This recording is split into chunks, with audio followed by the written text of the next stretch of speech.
எண் 2 நந்தினி SA 5ஆம் வகுப்பு A3 பிரிவு. கல்லில் ஒளி எழுப்பி கடல் அலையில் நடனமாடி புள்ளா உழல் வழியே புகுந்து சுவையாகி நெல்லில் மணிப்பழுத்த நிலைத்த பொருளாகி மெல்லியலால் மெல்லிதழில் வித்தார நகையாகி சொல்லுக்கு சொல்லோ சுவை கூட்டும் செந்தமிழே வாழியவே சிந்தி வரும் மைத்துளியில் என்னை கூட சிந்து பாட வைத்த பைந்தமிழே வாழியவே சிந்தா எடுத்து வெண்பா தொடுத்து முப்பாலும் நண்பாலாகி பேருரை நிகழ்த்த என் நாவில் நடம் பயின்று நருந்தமிழே உன்னை வணங்கி உன் அவையை வணங்கி என் உரையை தொடங்குகிறேன். இங்கு நான் பேச எடுத்துக்கொண்ட தலைப்பு இலக்கிய கதாபாத்திரம். இலக்கியம் என்பது மனித வாழ்க்கையின் கண்ணாடி. இதில் உருவாகும் கதாபாத்திரங்கள் நம் வாழ்வின் ஏதேனும் ஒரு பகுதியை பிரதிபலிக்கின்றன. சில கதாபாத்திரங்கள் நம்மை சிரிக்க வைக்கும், சில கதாபாத்திரங்கள் நம்மை சிந்திக்க வைக்கும், சில கதாபாத்திரங்கள் நம்மை மெய்சிலிர்க்க வைக்கும். இங்கு எனக்கு பிடித்த கதாபாத்திரமான சீதையை பற்றி கூற வந்துள்ளேன். கற்பின் கனலி சீதை, சீதை அவள் அழகிய பூங்கோதை, அவள் விழிகாட்டும் மானந்த பாதை, அமுதத்தில் விளைவதில்லை அவள் தரும் போதை, அம்பவில் பார்த்ததில்லை அப்படி ஒரு மாதை, அவளால் ஆடவருக்கு ஆரம்பமாகும் உபாதை, அன்னத்தின் மூலம் அனுப்புவாள் தூதை, அவளை அடைய நீ ஆரம்பி உன் சூதை, அதில் மிஞ்ச யாருங்கு மேதை, ஆம் கற்பிற்கு இலக்கணம் சீதை. ராவணன் சீதையை கவர்ந்து செல்கிறான்.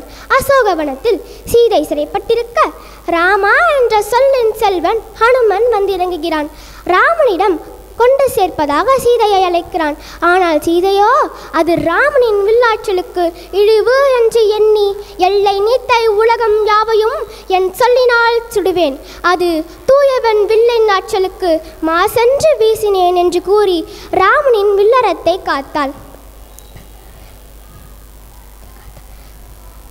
இது பெண் புத்தி பின் புத்தி, அதாவது பின்னே விளையும் நன்மை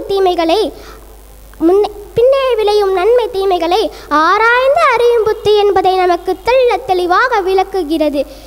வஞ்சலமடத்தான் சீதையின் காலில் பணிந்த ராவணனிடம் பழி இது பாவம் இது என்பதை உணர்கிறேன், பகரத்தக்க மொழி இவை இல்லை என்பதை கேட்கிறேன், கிளிகளை நெஞ்சம் பஞ்ச கிளையோடு இதுகாரும் அடிகிறேன், எனில் கற்பும் தான் என்னாம் மறந்தான் என்னாம் என்று கூறி தன் மனத்தின்மையால் ராமனின் இல்லறத்தை காத்தாள். இறுதியாக ராமன் சீதையை அக்னி பரீட்சை செய்ய சொல்லும்போது அதையும் செய்து ராமனின் வில்லறத்தை காத்தாள்.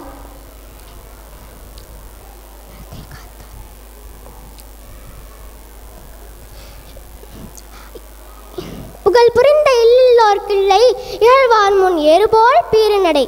ராமன் ஏறுபோல் பீறுநடை போடுவதற்கு சீதையின் உயரிய குணங்களே காரணம். இது போன்ற போற்றத்தக்க கதாபாத்திரங்கள் எத்தனையோ இலக்கியத்தில் உள்ளன. சிலப்பதிகாரத்தில் மரத்தமிழச்சி கண்ணகியின் கதாபாத்திரம் பெண்களின் தைரியம் மற்றும் நீதிக்கான போராட்டத்தின் சிறந்த உதாரணமாக விளங்குகிறது. எல்லா கதாபாத்திரங்களும் நமது வாழ்க்கைக்கு வழிகாட்டக்கூடிய பாத்திரங்களே.